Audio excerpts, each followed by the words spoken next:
A snapped branch echoes through the damp undergrowth. A misjudged step on a loose river stone follows, ending with the sickening pop of a twisted ankle. In the suffocating shadow of the Pleistocene canopy, this is an absolute catastrophe. It is a death sentence delivered in agonizing, terrifyingly slow motion. The initial spike of pain is entirely secondary to the immediate crushing mathematical realization sweeping through the hominid brain. A compromised limb equals a total inability to forage, hunt, or outrun the massive silent things waiting in the tall grass. Consider the sheer, unadulterated absurdity of the early hominid design. Evolution essentially decided to take a perfectly functional, tree-dwelling ape, strip away its thick protective fur, completely remove its lethal claws, and stand it awkwardly upright on two spindly legs. To finish the joke, nature weighed down its center of gravity with a massive, energy-guzzling brain requiring constant caloric refueling. This unarmored, bipedal meat snack was then unceremoniously dropped into an unforgiving biome entirely populated by biological apex shredders equipped with serrated teeth, night vision, and absolutely zero sense of mercy. Surviving this theater of cruelty required an intellect so impossibly sharp it constantly bordered on clinical paranoia. An injury was the ultimate evolutionary default reset.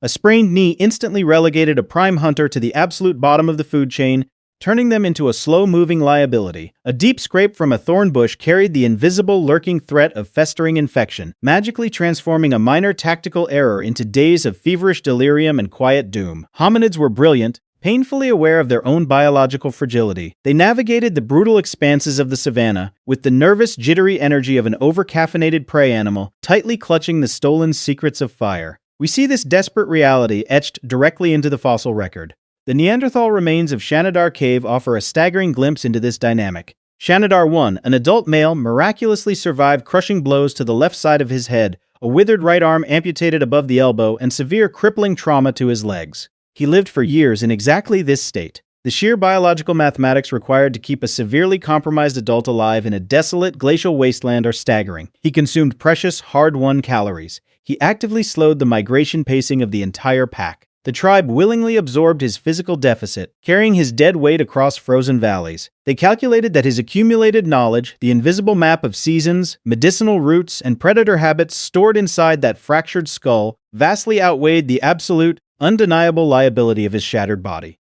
This reveals a profound, monumental paradox woven directly into the structural and economic design of the ancient hunter-gatherer model.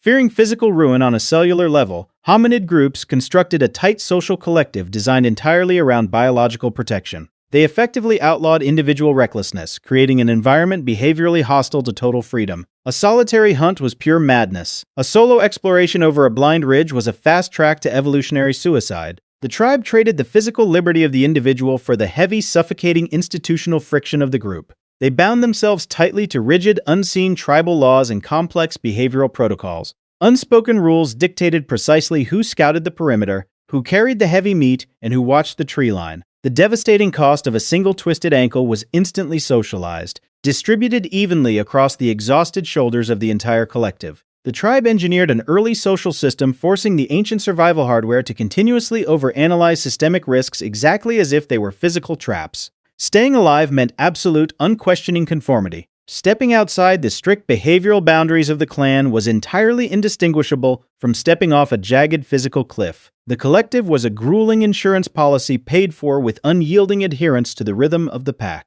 Primitive ergonomics and ancient behavioral economics perfectly validate this structural trade-off. Extreme loss aversion dictated the cadence of every single nomadic migration. The immense caloric expenditure required to move a vulnerable, mixed-age group through hostile, resource-scarce terrain transformed every shifting shadow into a compounding micro-stressor. Foraging was never a peaceful stroll. It was a high-stakes exercise in constant risk mitigation. Gathering tubers in the dirt or tracking a wounded herd required a level of exhausting, relentless vigilance, draining the primate cognitive load to its absolute limits. Extreme resource hoarding and hyper-defensive cultural protocols emerged strictly from this intense dynamic. The obsessive creation of heavily fortified cave boundaries, the continuous, manic tending of the central fire, and the rigid division of labor were decidedly not random cultural quirks or early artistic expressions.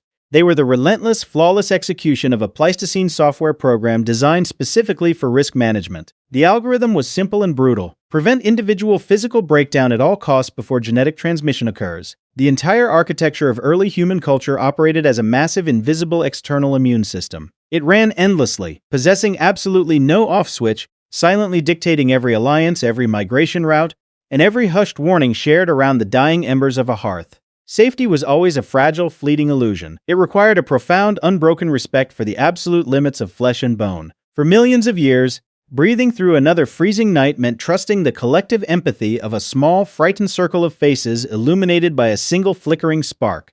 The ancient world demanded unyielding perfection from a body that was inherently flawed. They walked across endless ancient glaciers and through dark, silent forests, bearing the heavy weight of an unforgiving earth, silently terrified of the slightest stumble, knowing the ground was always waiting to reclaim them.